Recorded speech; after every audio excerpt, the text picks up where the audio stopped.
ニックじゃなくてマップカメラ買っちった。今緊急で動画回してるんですけど。緊急？開封欲が抑えられなくて仕方がない。カメラ買っちゃいました。ちょっと何言ってるかわからない。久しぶりに本腰入れて動画投稿しようとなったはいいけど、若干スランプ気味。セアカメラ買って無理やり圧力かける。なんでや、そうはならんやろ。そろそろ背景に戻りまして。これ本編なんですけど、フォトコンテストやってるみたいね。マップカメラ公式 LINE は便利だからおすすめ。この封筒は領収書かな？領収書だね。12万円。ちなみにこれカメラにしては安い方。あとは買取価格増額のカード。これは保管かな？変わった梱包だビね。ニールと段ボールで挟むという新たな梱包方法。それを解けると見えてくるのが本体。案外軽いんだね。ここで今回購入した機種を紹介。今回購入したのは α7C。発売日は2020年なので実に5年前のモデル。発売当初の価格はボディ単体で21万円、キットレンズ込みで24万円。詳しい説明は後ほど。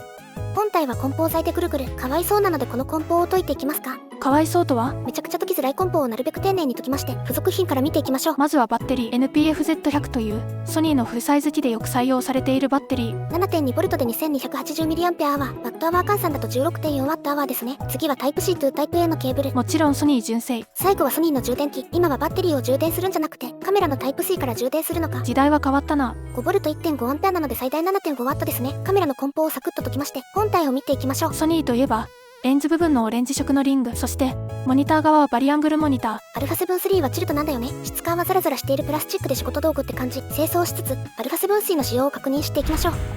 今回購入したのは α7C。 α7C2 じゃないんだね。さすがに高すぎる。センサーはフルサイズでスーパー 35mm という機能を使えば APS-C 向けのレンズも使えます。画素数は2420万画素で連写は毎秒10コマ、動画は 4K30fps まで、フル HD120fps まで。スロー映像を撮りたい場合はフル HD しか使えないね。記憶媒体が CF エクスプレスが使えなくて SD カードのみとなってます。 UHS2 に対応してるからどうにかなるかな。ファインダーは約236万ドットで倍率は約 0.59 倍。ここは控えめ。α7C の一番の魅力としてバッテリー、カード込みで約 509g とフルサイズ機にしてはとっても軽量。ちなみに似たようなスペックで α7-3 があるけど、なぜこっちを選んだの？有名な話だけど α7-3 って動画の30分制限があるんだよね。何それ？関税的な問題で動画が30分ごとに切られる問題があって、仕様だから問題ではないんだけど YouTube をやってる身としては致命的。その制限が α7-C にはないんだね。あとは S-Log3 が使えたりタイプ C がついていたり。 S-Log3 っていうのは？簡単に言うと色編集の自由度が高い撮影方法だね。ダヴィンチリゾルブなどで色編集が楽しめるので、写真だけじゃなく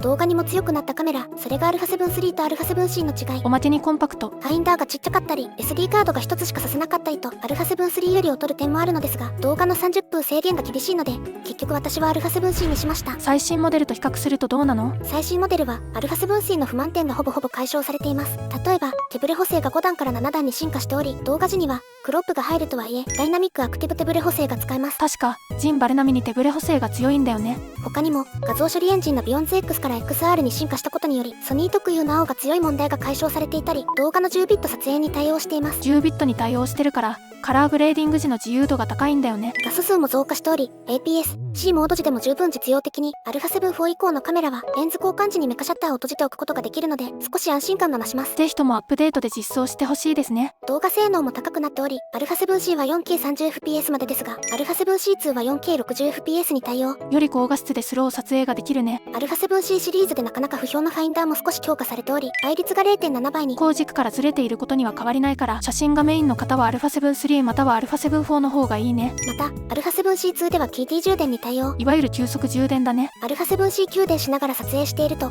全然充電されないのですが、その点は改善されています。この他にもソニークリエイターズアップなどに対応しており、スマホとの連携がより強固に。純正でスマホやタブレットをモニター代わりに利用できるほか、撮影した写真をスマホによりシームレスに転送できます。モニタープラスでもできるけどね。そんなわけでお金に余裕がある方は間違いなく α7-C2 を買うべきでしょ。でも一番の障壁はやはりお金です。最新機種だから高いよね。そんなわけで値段の話をしますと、α7-C は新品で30万円、中古でも23万円します。対して α7-C は中古で15万円。リーズナブルとは言わないけど、フルサイズ一眼がこの値段って考えると安いのか。α7-C2 はソニーストアの実店舗で買うとキャッシュバックキャンペーンだったり値引きだったり受けれると思うので、実際の値段はここから数万円引いた値段と考えても、ここにレンズ代を足すと全然40万円が見えてくるわけで、入門機からは程遠い値段だね。ちなみに APS-C のアルガ6700は中古17万円、新品23万円なので、憧れのフルサイズ機がこの値段で手に入るのは案外安いのかもしれません。カメラが10万円で手に入る時代は終わった。これからは20万、30万円だね。高いな。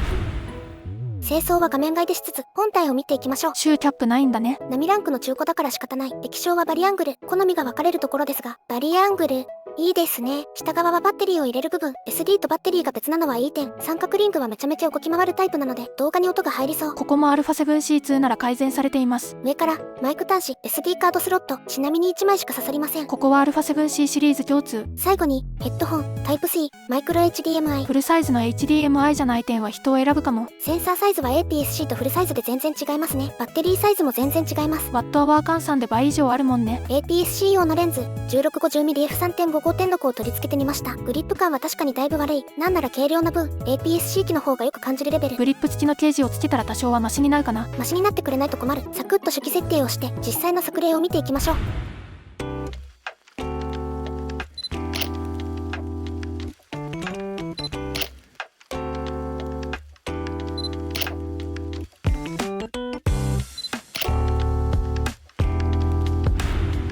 いかがでしたでしょうか。すべて APS-C 用のレンズで撮っているのでスーパー 35mm となっています。スーパー 35mm というのはフルサイズセンサーの APS-C センサーがすっぽり収まる部分のみを使う機能だね。おかげでレンズの対応規格を気にせず使えますが当たり前ですが画素数は減るので注意。元から画素数が少ない α7S シリーズや FX3 だと一部の機能が使えなくなったりするからそれも注意だね。大阪・関西万博に行ってきたのでその作例なのですが写真に関しては申し分ないです。でもやはりグリップはだいぶ握りづらい。一回ストラップに助けられました。落としかけてるじゃん。そんなこともある。使ってみた感想はというと APS-C からのステップアップにちょうどいいですね。前使ってた α5000 と比べるとどう？ノイズが雲泥の差。 ISO1600 でもノイズまみれなもんだから室内ではほぼほぼ使えなかったのにさすがフルサイズ一眼と言うべきか。室内でも余裕。また α7-3 比ではカスタムボタンが少ないですが α5000 比では圧倒的にボタンの数が増えたのでだいぶ使いやすくなりました。ただ私はオートフォーカス、マニュアルフォーカスの切り替えを頻繁にするのでレンズ側に切り替えスイッチがついてるタイプのレンズが欲しくなりましたね。今の構成があまりにもボディとレンズでアンバランスすぎる。レンズを買いたいが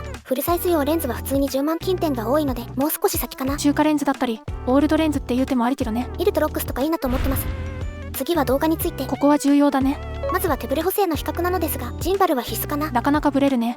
レンズがしょぼいというのもあるとは思いますがスマホ並みの手ブレ補正は期待しない方が良さそう。α7C2 と違ってアクティブ手ブレ補正使えないから仕方ないね。でも解決策がないわけではなくカタリストブラウズというソニーのソフトを使えば補正できます。それがこれ。だいぶマシな映像にはなったかな。でも問題はクロップされることだよね。画角が狭くなる上解像度も落ちるのでなかなか使いづらい。おまけに別ソフトでの編集を挟まないといけない。ダヴィンチの手ブレ補正機能はどうなの？悪くはないんだけど α7C はジャイロセンサーの情報があるみたいでカタリストブラウズを使えばジャイロセンサーの情報込みで手ブレ補正できるからなかなか正確な手ブレ補正ができるんだよね。なるべくカタリストブラウズの方がいいんだね。それでクロップが大きな問題で別に α7C2 のアクティブ手ブレ補正もクロップが入るからクロップ自体は仕方ないんだけど α7C は解像度が落ちる問題があります。あ、解像度が落ちるから 4K で撮ろうにも 30fps までしか撮れないのか。そういうこと。せめて 60fps に対応していればと思うんだけどあとこれは人によるんだけども僕撮影の際8ビットまでしか対応していません。簡単に言うと表現できる色が少ないんだよね。具体的には8ビットは1600万色、10ビットは10億色の表現が可能です。だいぶ変わるね。からくりをするつもりならできる限り α7C2 を目指すべきだと思います。実際編集してて少し物足りなさは感じます。でも12万円という価格を考えれば妥当できます。もっと早く買えばよかった。USB ハブ機能付きノートパソコンスタンドを紹介。ノートパソコンスタンド嫌ってたのに突然どうしたのさ。前までは別にノートパソコンの性能上がるわけでもないのにスタンドなんてスタバで Mac を見せつけるためにあるものでしょと思ってたんですけどね。偏見強すぎ。その考えが覆るほどに便利でした。何がいいかってスタンド系 USB ハブになっている点 HDMI、USB-A2 つ、SDTF、USB-C2 つをケーブル1本で増やせます。 USB-C のうち1つは充電専用だよ。もちろんパソコンに限らずスマホでも使えるし折りたたみスマホでも使えます。スマホにキーボードやマウスをつなげて作業する人にもいいかもね。 iPad でも使えますし USB-C を搭載していて充電、データ転送、映像出力に対応しているものならどんなデバイスでも使えます。角度調整も可能で2本の足を持って9段階で角度調節ができます。 2kg のノートパソコンでもだいぶ安定してるから安定性は高いよ。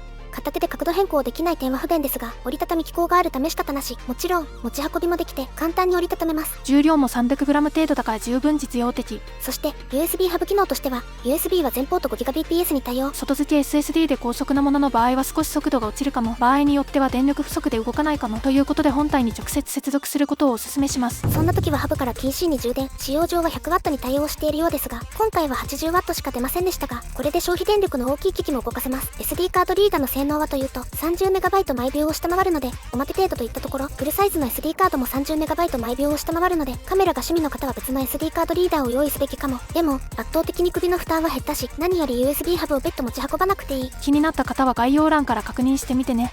めちゃくちゃ最高です。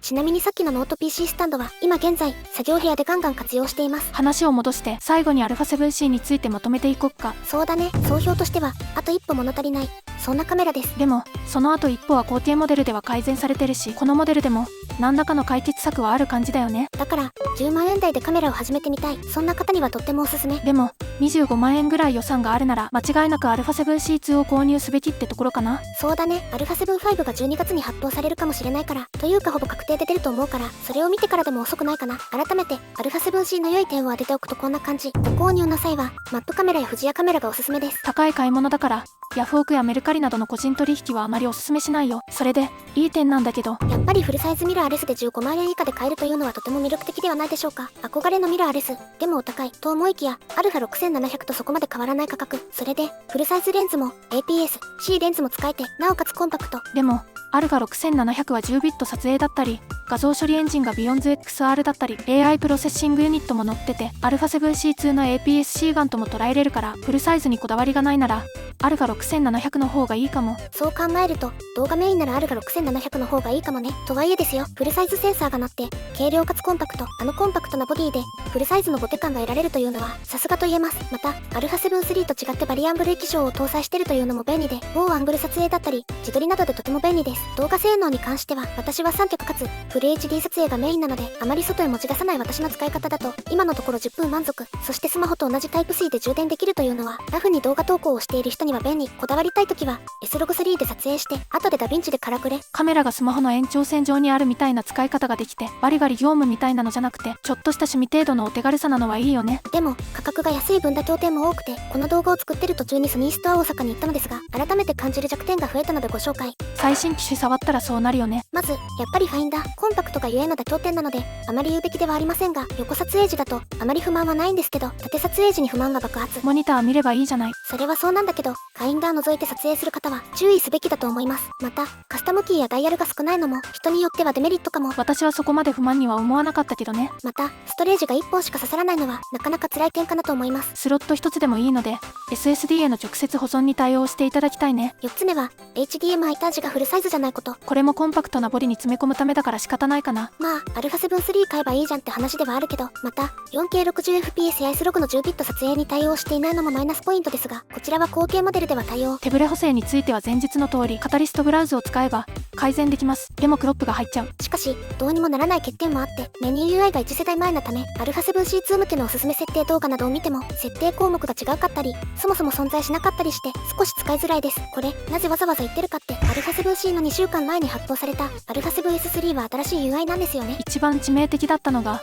静止画動画独立設定がないんだよね。おかげで動画や写真をマニュアルで撮影する際に少し面倒です。また撮影した動画を確認するときに動画のプレビュー UI がだいぶ使いづらいです。スマホとは全然違うし、どちらかというとテレビのレコーダーの感覚に近いよね。とはいえだいぶ使いづらいので改善してほしいところ。確かこれは最新モデルでも改善してなかったはず。最後2つはまたコンパクトなボディがゆえの問題点なのですが、やっぱりグリップについては語らずにはいられない。一回手を滑らせたので、やっぱりケージだったりサムレストだったりはつけるべきかも。また大きめなレンズをつけると本体よりレンズ側が地面についてしまうので、気になる人は気になるかも。クイックシューだったりケージを取り付ければ解決かな。最後は他社を使ってる人が当てる肌の色がおかしい問題。これは確かにちょっと感じました。例えば体育大会とかで子供の撮影をしたい、それで家に帰ってテレビで見る、あれ色がおかしいなとはさすがにならないです。まあそこまでおかしいんだったらやばいよね。大現図をしててなんか若干癖がある気がするな、そんな感じの気づく人は気づく程度の違いだと思います。この若干感触よりの色が出る問題ってのはソニーの α シリーズが悪いんじゃなくて、多分ソニーのテレビことブラビアが感触よりの色ってところから来てると思うんですよ。エクスペリアも感触よりで、それはブラビアに合わせた色作りだからね。それでカメラ使ってる人ってアップル製品を使ってる人が多いと思うのですが、アップルは正反対の暖色よりの色なので、普段使ってる端末の慣れの問題なのかなとも思いました。私も確かにアップル製品持ってますし、メインスマホは iPhone ですから確かに違和感は感じるんですけど、同時にエクスペリアだったりギャラクシーも使ってるので、多分アップルの色作りに慣れてる人こそ感じやすいのかなと思いました。まあ結局のところアップルのシェアが高いのは事実だし、シェアが高い製品に寄せるのが正解だとは思うけどね。最後に、ソニーのカメラ自体に今後欲しい機能を挙げて動画を締めたいと思います。まずは先ほども申し上げた、動画のプレビュー UI が使いづらい点、これは早急に改善してもらいたい。カメラで動画確認しないなら問題ないけど、そんなことはないよね。サクッと確認したい時にカメラで確認するのに UI が使いづらくてサクッと確認できないと本末転倒。2つ目は動画を SSD に直接保存できない点。ブラックマジックのカメラとかは直接保存ができますが、スマホで撮影してきた身としては SSD だったり NAS だったりに直接保存して、その SSD を PC に挿して動画の移動時間なしのシームレスな編集というのはやる気が低下しづらくていいのですが、それができない。フラッシュストレージの寿命も削るから、なるべく移動は減らしたいよね。また動画関係で最後なのですが、オープンゲート撮影ができない点です。オープンデートというのは、カメラのセンサーを全て使って後から縦動画にも横動画にもできるという方式だよ。 iPhone17 で内カメに採用されたあれです。厳密には違うけどね。やっぱり横動画を無理やり縦動画にするのはめんどくさいので、オープンゲートで撮れる方がありがたいんですよね。さすがに α7V5 で対応すると願ってます。ルミックスとかだったら対応してるはずだけどね。これは少しカメラから離れるのですが、カタリストブラウズの UI がね、変に Apple を意識したようなデザインで Windows 民には使いづらいです。ファイルパスも直接入力できないし、 Mac を使ってる人からすると使いやすいのかもしれないけど、少なくとも Windows 民の私たちは使いづらいと思ったよ。まあそもそもアクティブ手ブレ補正に対応している機種であればカタリストブラウズを触る機会も少ないかと思われますので、機種によっては大した問題にはならないかと。5つ目に、これは動画の移動に関することなのですが、大抵の人は SD カードを取り出してリーダーを使ってパソコンに取り込む人が大半だと思いますが、私はカメラにタイプ C を挿して直接データを転送します。すると問題が起きるんですよ。普段スマホをモニター代わりに使うので PC リモートモードになってるわけです。その状態で PC につなぐとマスストレージモードじゃないので SD カードのデータ読めないんですよね。それでわざわざ切り替える必要があると。ちなみに無線でスマホをモニターにするとこの問題は解決するんだけど、ちょっと遅延があるからな。 PC リモートでも SD カードにアクセスできるようにしてほしいですね。最後はメニューボタンの位置。ソニーのカメラのメニューボタンって戻るとかで使ったりするんですけど、親指伸ばさないと届かない位置なんですよね。指の長い方なら片手で操作できるけど、指の短い人だと厳しいかもね。サクサク設定を変えたい時に不便。確か最新モデルでもこの位置なので、さすがに α7V5 では改善されてることを祈ってます。いかがでしたでしょうか。レンズがまだまだ揃っていないのであまり写りなどのレビューはできませんでしたが、いずれレンズを変えたらまた動画にしたいと思います。もちろん今後の動画でもこのカメラは使っていくので、というかもうすでに一部の動画では使っているので、違いを感じてもらえたらなと思います。より高品質な動画が作れるように今後も頑張っていきたいと思います。この動画が参考になった方は高評価、チャンネル登録もよろしくね。ご視聴ありがとうございました。